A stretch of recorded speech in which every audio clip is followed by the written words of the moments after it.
નમસ્કાર, આપ જોઈ રહ્યા છો નેશન પ્લસ ન્યૂઝ. હું છું આપની સાથે હેતલ ભગત. ધોરણ 10 અને 12ની બોર્ડની પરીક્ષાઓ નજીક આવી રહી છે, ત્યારે વડોદરા શહેર પોલીસે વિદ્યાર્થીઓને ડિપ્રેશનમાંથી બહાર લાવવા માટે અનોખી પહેલ કરી છે અને વિદ્યાર્થીઓ માટે હેલ્પલાઇન શરૂ કરી છે. ટૂંક સમયમાં ધોરણ 10 અને 12ની બોર્ડની પરીક્ષાઓ શરૂ થવા જઈ રહી છે. વડોદરા પોલીસ તમામ વિદ્યાર્થીઓને શુભેચ્છાઓ પાઠવે છે. સાથે સાથે બોર્ડની પરીક્ષાનું બાળકો ખૂબ ડિપ્રેશન લેતા હોય છે અને ચિંતા કરતા હોય છે. વાલીઓ પણ પરીક્ષા કેવી જશે તે બાબતે ચિંતા કરતા હોય છે. વિદ્યાર્થીઓ ડિપ્રેશન અનુભવતા હોય છે. વાલીઓ પણ બોર્ડની પરીક્ષામાં બાળકો સારું પરફોર્મન્સ કરે તેવી અપેક્ષા રાખતા હોય છે. ડિપ્રેશનમાં બાળકો કોઈ અતિશયોક્તિ ભર્યું પગલું ભરી લેતા હોય છે અને આત્મહત્યાના બનાવો પણ બનતા હોય છે.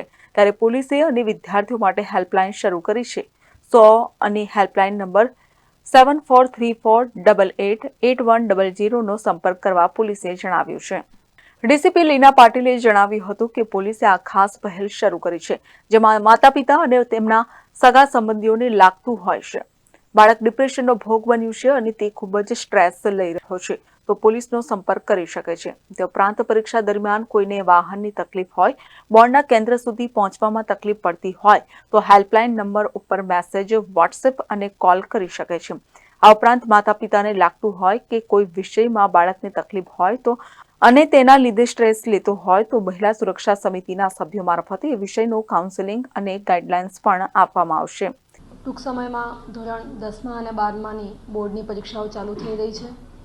વડોદરા સિટી પોલીસ તમામ વિદ્યાર્થીઓ બાળકોને એ બાબતે શુભેચ્છા પાઠવે છે. સાથે સાથે આ પ્રકારની જે બોર્ડની એક્ઝામ હોય છે એનું ઘણું પ્રેશર બાળકો લેતા હોય છે, ચિંતા કરતા હોય છે. એના વાલીઓ પણ ચિંતા કરતા હોય છે કે કઈ રીતના રિઝલ્ટ આવશે, આપણી એક્ઝામ કેવી રીતના જશે. તો આ પ્રેશરમાં તેઓ ઘણું સામાજિક માનસિક પ્રેશર જે ભોગવતા હોય છે એના કારણે ડિપ્રેશન પણ ફીલ કરતા હોય છે. અને માતા પિતાની પણ અપેક્ષા હોય છે 9મા 10મા સુધી ખૂબ સારું પરફોર્મન્સ આવ્યું હોય તો 10મા 11મા 12મામાં પણ ખૂબ સારું પરફોર્મન્સ આવે એવી અપેક્ષા કરતા હોય છે. તો આ જે પ્રકારનું ડિપ્રેશન છે એમાં બાળકો એનો ભોગ બનીને ખૂબ અતિશયોક્તિભર્યું પગલું પણ ભરી લેતા હોય છે, આત્મહત્યાના બનાવો પણ બનતા હોય છે.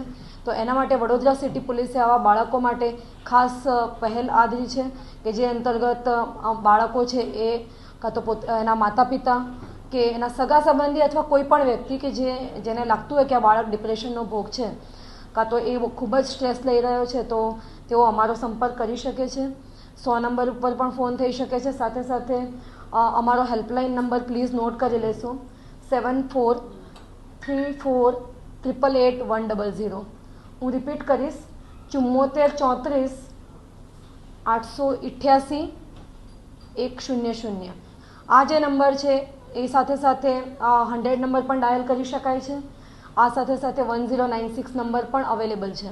આ નંબર ઉપર તમે ગમે ત્યારે કોલ કરશો તો અમારી જે પણ કાઉન્સેલિંગની ટીમ છે અને જિંદગી હેલ્પલાઇન છે એ આપને હેલ્પ કરશે. આ ઉપરાંત એક્ઝામ દરમિયાન કોઈને કંઈ વ્હીકલની તકલીફ હોય, એક્ઝામના બોર્ડના સેન્ટર સુધી પહોંચવા માટે કોઈ તકલીફ પડતી હોય તો તેઓ આ જે હેલ્પલાઇન નંબર આપેલો છે એના ઉપર મેસેજ કરી શકે છે, વોટ્સઅપ કરી શકે છે અને ફોન પણ કરી શકે છે.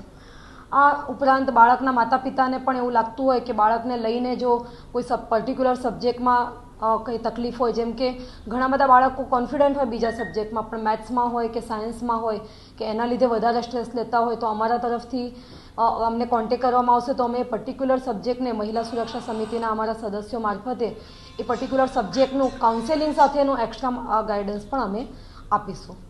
તો આ રીતના વડોદરા સિટી પોલીસ દ્વારા બાળકો એક્ઝામ દરમિયાન, એક્ઝામ પહેલાં અને એક્ઝામ પછી પણ ઘણી વખત એક્ઝામ જે ફક્ત એક્ઝામ પતી જાય એટલા પૂરતું નથી, એક્ઝામનું રિઝલ્ટ આવવાનું હોય ત્યારે પણ બાળકો હતાશાનો ભોગ બનતા હોય છે. એક્ઝામના દિવસે પણ આપણે જોયું છે કે ઘણા બાળકો રિઝલ્ટ સારું નહીં આવવાનું ના કારણે કાં તો અપેક્ષિત પરિણામ નહીં મળવાના કારણે આત્મહત્યા સુધી પહોંચી જતા હોય છે.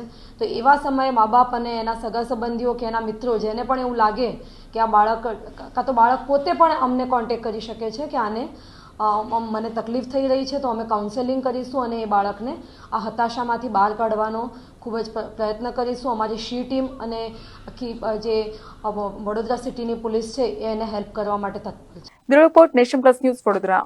સમાચારોના સતત અપડેટ માટે નેશન પ્લસ ન્યૂઝના યુટ્યુબ ચેનલને સબસ્ક્રાઇબ કરો, બેલ આઇકન દબાવો અને ફોલો કરો ઇન્સ્ટાગ્રામ, ફેસબુક અને ટ્વિટર પર.